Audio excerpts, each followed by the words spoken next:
On va commencer le service avec Camille.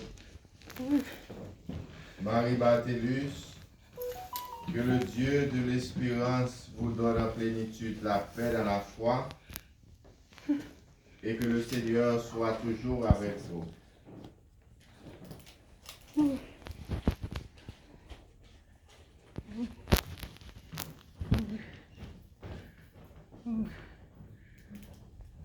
Au nom du Père et du Fils et du Saint-Esprit.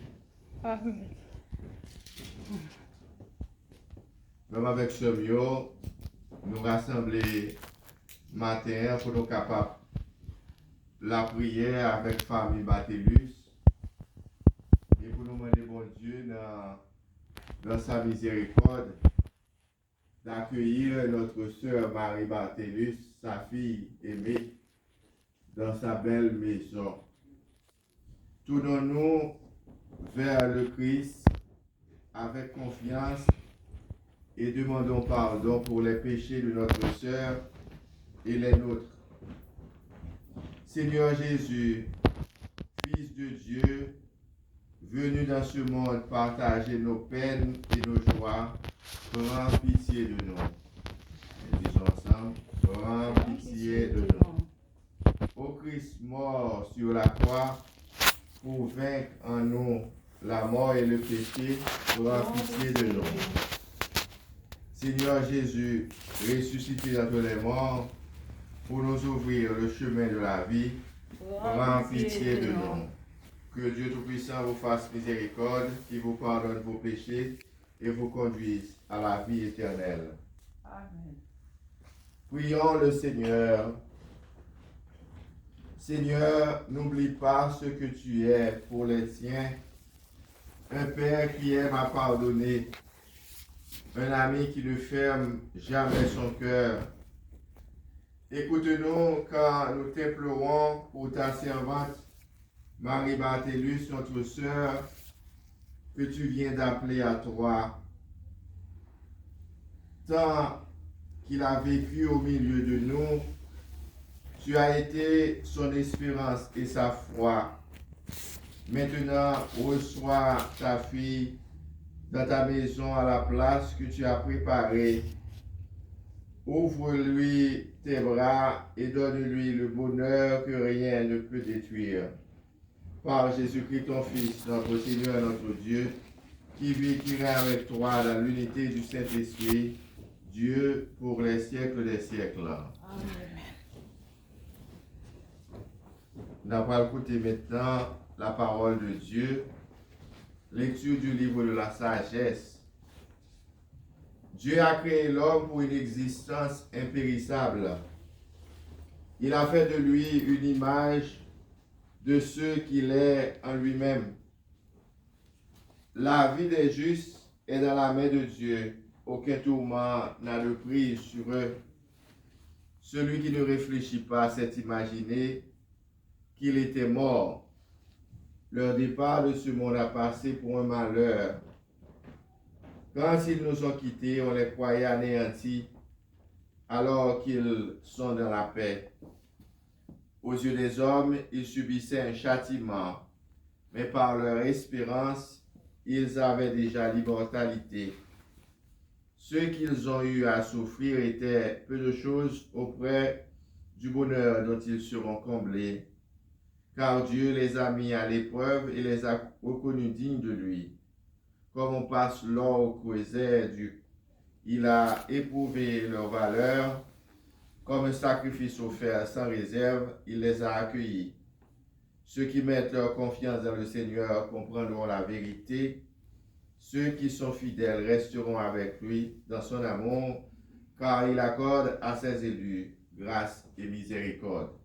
Parole du Seigneur. Amen. Nous rendons grâce à Dieu.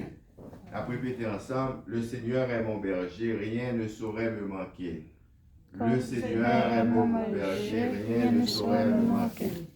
Le Seigneur est mon berger, je ne manquerai de rien. Sur les prés d'herbes fraîches, il me fait reposer.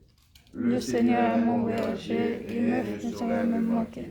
Il me mène vers des eaux tranquilles, il me fait revivre, il me conduit par le juste chemin pour l'honneur de son nom. Le Seigneur est mon berger, rien ne saurait me manquer. Si je traverse les ravins de la mort, je ne crains aucun mal, car tu es avec moi, ton bâton me guide et me rassure. Le Seigneur est mon berger, rien ne saurait me manquer. Tu prépares la table pour moi devant mes ennemis, tu répands le parfum sur la tête, ma coupe est débordante. Le Seigneur est mon berger, rien ne saurait me manquer. Grâce et bonheur m'accompagnent tous les jours de ma vie. J'habiterai la maison du Seigneur jusqu'à la durée de mes jours. Le Seigneur est mon berger et rien ne saurait me manquer. Nous écoutons maintenant l'évangile de Jésus-Christ selon saint Matthieu. Le Seigneur soit avec vous et avec votre esprit. Proclamation de la bonne nouvelle de Jésus-Christ selon saint Matthieu. Louange à toi, Seigneur Jésus.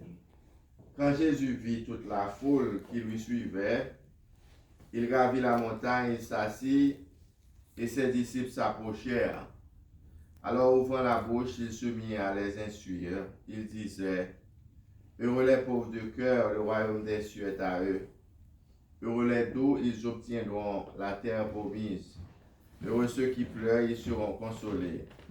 Heureux ceux qui ont faim et soif de la justice, ils seront rassasiés. Heureux les miséricordieux, ils obtiendront miséricorde. Heureux les cœurs purs, ils verront Dieu. Heureux les artisans de paix, ils seront appelés fils de Dieu. Heureux ceux qui sont persécutés pour la justice, le royaume des cieux est à eux. Heureux serez-vous si l'on vous insulte, si l'on vous persécute, si l'on dit faussement toutes sortes de mal contre vous à cause de moi. Réjouissez-vous, soyez dans l'allégresse, car votre récompense sera grande dans les cieux. Acclamons la parole du Seigneur. Nous rendons grâce à Dieu. Sœurs avec frère Mio, matin nous rassembler pour nous capables de présenter la vie de notre sœur Marie Barthélus à notre Dieu, le Créateur de l'univers, celui qui nous donne la vie et celui par sa puissance, par la force de l'Esprit Saint qui maintient la vie de chaque être humain dans l'existence, qui nous soutenu dans l'existence. Nous lui disons merci ce matin pour la vie de notre sœur, une vie longue. Elle a vécu 92 ans, c'est une grande bénédiction pour elle et aussi pour toute la famille. Et c'est pourquoi cette célébration est une célébration d'action de grâce, de remerciement à Dieu. Il n'y a pas de quoi à pleurer, nous comprenons humainement parlant, quand 95, Oui. quand nous perdions mon famille comme ça, et c'est normal parce que humainement nous sentons nous affaissés parce que nous avons toujours voulu pour passer plus de temps avec nous. Mais là, nous, et spécialement dans la situation à vivre qu'on y a, nous, qui gens pile monde a tombé, et puis lui-même, c'est naturellement, à un âge comme ça, et bien, c'est pour nous dire bon Dieu merci, et puis c'est pour nous prier pour lui, et puis demander pour prier pour nous tous, parce que nous-mêmes qui croyons dans bon Dieu, nous croyons qu'il y a une communion qui existe entre le monde qui prend devant eux, avec nous-mêmes qui vivons sous terre, nous-mêmes qui avons la foi dans bon Dieu. Et tout ce ça, il y a une chance, c'est presque tout funérailles. Moi, c'est des gens qui ont 80. Et avant hier, j'ai célébré funérailles au monde qui ont 95 ans dans Forêt Joe, dans la paroisse. Et puis sur Barthélus, et puis demain, si Dieu veut, nous avons l'autre paroisse encore. Et c'est Dauphin à 98 ans. Ça veut dire ouais, c'est longévité à célébrer. Et pas de quoi pour nous comprendre. On dit bon Dieu merci. Et puis nous-mêmes qui vivons comme ça, sous terre, on a demandé bon Dieu pour les aider nous, et pour les donner la santé, pour nous capables de continuer à vivre, faire confiance et puis servir. Dans toutes circonstances, c'est pas génération par loin, c'est pas les mêmes seulement qui connaissent des temps difficiles. C'est un temps difficile que nous connaissons pendant le passage, pendant l'existence. Mais temps difficile, ça, il y a pour le passé et il y a l'autre temps qui a venu encore. On nous fait bon Dieu confiance, on nous était dans la prière. On est à la prière universelle. En union avec tous les hommes qui sont dans la paix.